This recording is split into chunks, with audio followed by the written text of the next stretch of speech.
Mr. Speaker, the President of the United States.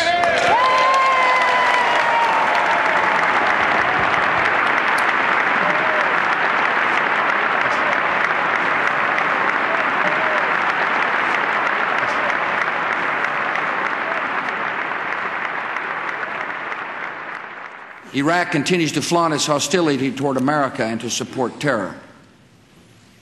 The Iraqi regime has plotted to develop anthrax and nerve gas and nuclear weapons for over a decade.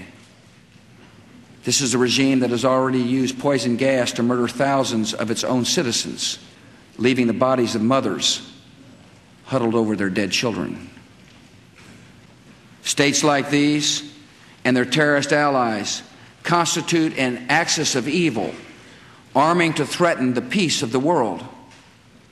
By seeking weapons of mass destruction, these regimes pose a grave and growing danger. They could provide these arms to terrorists, giving them the means to match their hatred. They could attack our allies or attempt to blackmail the United States. In any of these cases, the price of indifference would be catastrophic. We'll be deliberate, yet time is not on our side. I will not wait on events while dangers gather. I will not stand by as peril draws closer and closer. The United States of America will not permit the world's most dangerous regimes to threaten us with the world's most destructive weapons.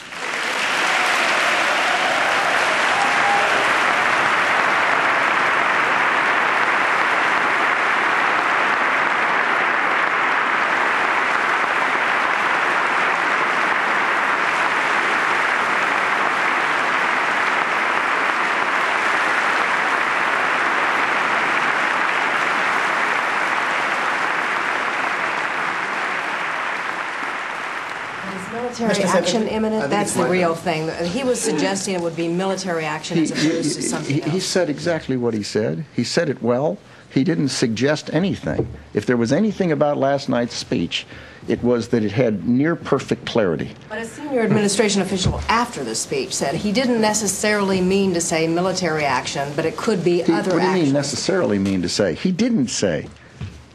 He not only didn't necessarily say, he did not say. He said exactly what he said. He seemed to suggest, and therefore perhaps it isn't that clear. You say it's perfect clarity. It isn't clear, is it? Oh, I think it is. You made a speech last week in which you said, quote, "The best in some cases, the only defense is a good offense." Now that's a major change of U.S. defense policy, is it not? Have we ever taken a preemptory strike against another country without them first attacking us? If you think about it, we have no choice. A terrorist can attack at any time, at any place, using a range of techniques. It is physically impossible to defend at every time, in every location, against every conceivable technique of terrorism. Therefore, if your goal is to stop it, you cannot stop it by defense. You can only stop it by taking the battle to the terrorists where they are and going after them. Good morning. Thank you all for coming. Just had a breakfast with Vice President Cheney, who, as you all know, has returned from a lengthy and successful trip to the Middle East. Mr. Vice President, on Iraq, you said we have a lot of allies out there, but I haven't noticed any of the Arab states supporting strong action against Iraq. They seem to want diplomacy to be given a chance. What kind of response did you get? Well, I think, I guess the way I would characterize it is that they are uniformly concerned about the situation in Iraq, in particular about Saddam Hussein's failure to live up to the UN Security Council resolutions that said he'd get rid of all of his weapons of mass destruction.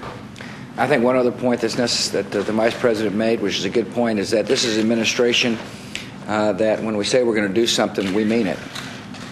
That we are resolved to fight the war on terror. This isn't a short-term strategy for us. That we understand history has called us in action, and we're not going to miss this opportunity to make the world more peaceful and more free.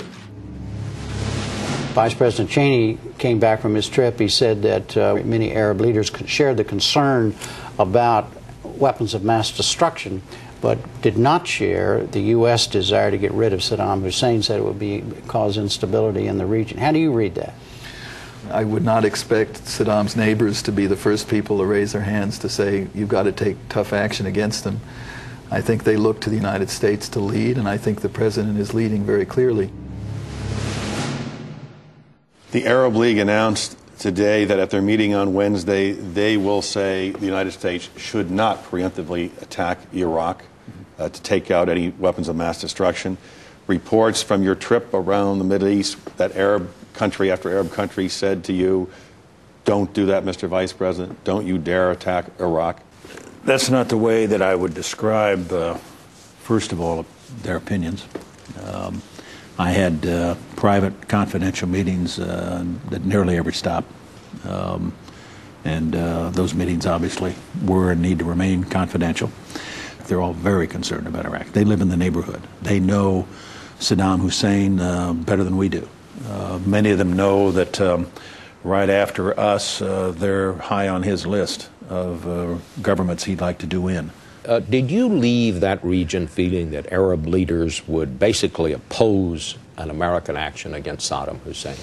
No, not at all. What I came away with, Bob, is the sense that they share our concern. I ask that because the public reaction was, if one just read what those leaders said in public, it was, we're unified against any kind of action against Saddam Hussein. Is that a correct interpretation of the public reactions? It was mixed, I think, in terms of their public reactions. On your most recent trip to the region, most of the moderate Arab leaders with whom you met were not very enthusiastic about a U.S. strike against Iraq. King Abdullah of Jordan said to attack Baghdad now would be a disaster. Crown Prince Abdullah said, I do not believe it is in the United States' interests or the interests of the region or the world's interest to do so. What I would say is that our friends in the region are equally concerned about the problems we see in Iraq, specifically the development of weapons of mass destruction by Saddam Hussein. This is a man of great evil, as the President said, and he is actively pursuing nuclear weapons at this time, and we think that's cause for concern for us and for everybody in the region. And I found during the course of my travels that it is indeed a problem of great concern. General Myers, Kenneth Edelman has written that if the United States were to go into Iraq to remove Saddam Hussein, militarily it would be a cakewalk. Is that the view here at the Pentagon? When we put our young sons and daughters of this country in harm's way, I don't think you can ever call that a cakewalk. But what we know is that the situation since Desert Storm and today has changed dramatically, both for U.S. and coalition forces and for Iraqi forces. The Iraqi armed forces is about 40% in terms of numbers of what it was in the Gulf War. In hindsight, one might have wished that we had done more to anticipate a September 11th and prevent it. Although if we'd gone to war against Afghanistan before September 11th, people would have said we had no justification. We can't wait for a nuclear or chemical or biological attack to go and find the people who did it. Is it fair to say Saddam Hussein's days are numbered? I would hope so. Is it fair to say so? I think so. There doesn't seem to be a whole lot of support among the allies in Europe for another U.S. military strike at Iraq with the aim of regime change or getting rid of Saddam Hussein. Can you go it alone? I'm not going to get into that. You can be sure the United States isn't going to do anything that it's not capable of doing, and if we do something, we'll be capable of doing it. But it's not for me to make those judgments. You saw the story in today's USA Today on the front page, suggesting that your military chiefs are not enthusiastic about going after Iraq right now, that the military might be stretched too thin already in Afghanistan. I meet with those folks all the time. I have no reason to give credence to that. For much of the last century, America's defense relied on the Cold War doctrines of deterrence and containment. In some cases, those strategies still apply. But new threats also require new thinking. Containment is not possible when unbalanced dictators with weapons of mass destruction can deliver those weapons on missiles or secretly provide them to terrorist allies. We must take the battle to the enemy disrupt his plans, and confront the worst threats before they emerge.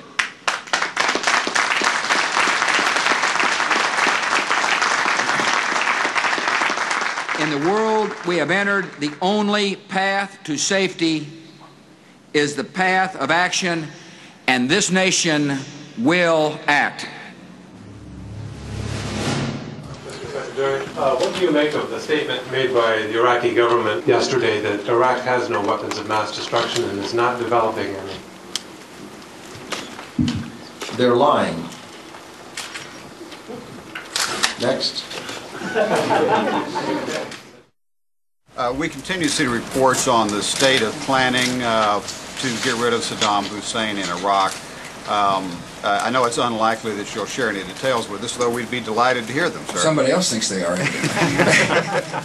But I wonder, Mr. President, regardless of when or how, is it your firm intention to get rid of Saddam Hussein in Iraq? Yes. And how hard do you think it will be? It's the stated policy of this government to have regime change, and it hasn't changed, and we'll use all tools at our disposal to do so. When Saddam Hussein violates his word that he gave when the Persian Gulf War ended by saying he would allow for unfettered inspection by international inspectors and does not keep his word, that's a real cause of concern for the United States and for the United Nations. Concern, but is it a cause to go to war and kill a lot of people? I'm not going to speculate about what the future may or may not hold. Is there evidence, what kind of evidence is there, that the government of Iraq is in any way hosting, supporting, sponsoring al-Qaeda or any other terrorists inside Iraq? Well, I suppose at some moment it may make sense to discuss that publicly, and it doesn't today. But what I have said is a fact, that there are al-Qaeda in a number of locations in Iraq, and the suggestion that those people who are so attentive in denying human rights to their population aren't aware of where these folks are or what they're doing is ludicrous. One thing that has to factor in is the growing number of U.S. allies, Russia, Germany, Bahrain, now Canada, who say that if you go to war with Saddam, you're going to go alone. Does the American military have the capability to prosecute this war alone? If you're asking, are you asking about Iraq? That the subject didn't come up in this meeting, but having said that, we take all threats seriously, and we will continue to consult with our friends and allies. I know there's this kind of intense speculation that seems to be going on, a kind of a, I don't know how you would describe it. It's kind of a churning. Frenzy. Frenzy is how the Secretary would describe it. But the subject didn't come up. The American people know my position, and that we will look at all options, and we will consider all technologies available to us, and diplomacy and intelligence. But one thing is for certain is that this administration agrees that Saddam Hussein is a threat.